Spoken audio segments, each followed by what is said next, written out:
Amongst the black men that gather along the Tobago beaches, there are still whispers of the white lady that tried to kill them all. This is 1060 Crimes, and it's 1995. The local beach boys on the tropical paradise are plying their trade, and the white European women are smiling from ear to ear. Many of them land on the island with names and phone numbers secured safely in their bags. Recommendations from friends and friends of friends that had previously experienced what the Beach Boys had to offer. The local guys didn't feel exploited. They always felt privileged to get to entertain the white ladies, vestiges of colonialism, and they were often showered with gifts. Gifts that could be anything from money, jewelry, plane tickets, all the way to marriage proposals. But don't forget, this is 1995, the height of the HIV/AIDS epidemic. Nearly 4 million people would be infected this year, and 30 years ago, it was still a death sentence for many. But this doesn't stop the black man, white woman love connection being pursued on the beaches of Tobago until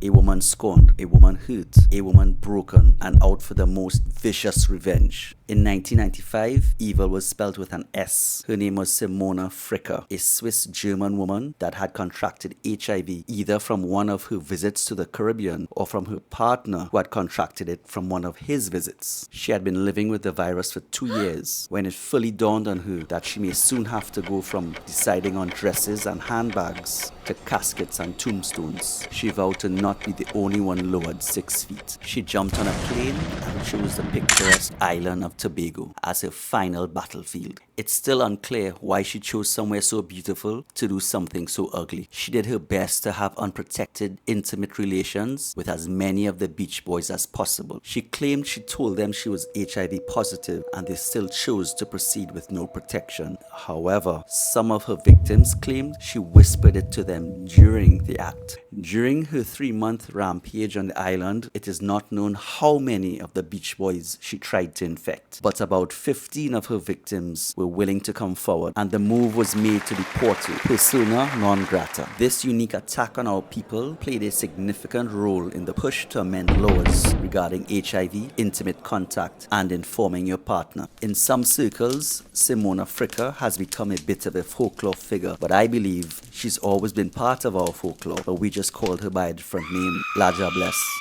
Very little is known of Simona after she was deported, but like a true folklore character, the stories always vary slightly. In some, she was killed. In some, she was taken by the illness. But perhaps she's still alive, as she would have had superior treatment options compared to her victims. But anyone that knows what happened to her, please let us know in the comments below. Even if she didn't make it, her evil story survives. 1060 Crimes, small Caribbean, big crime.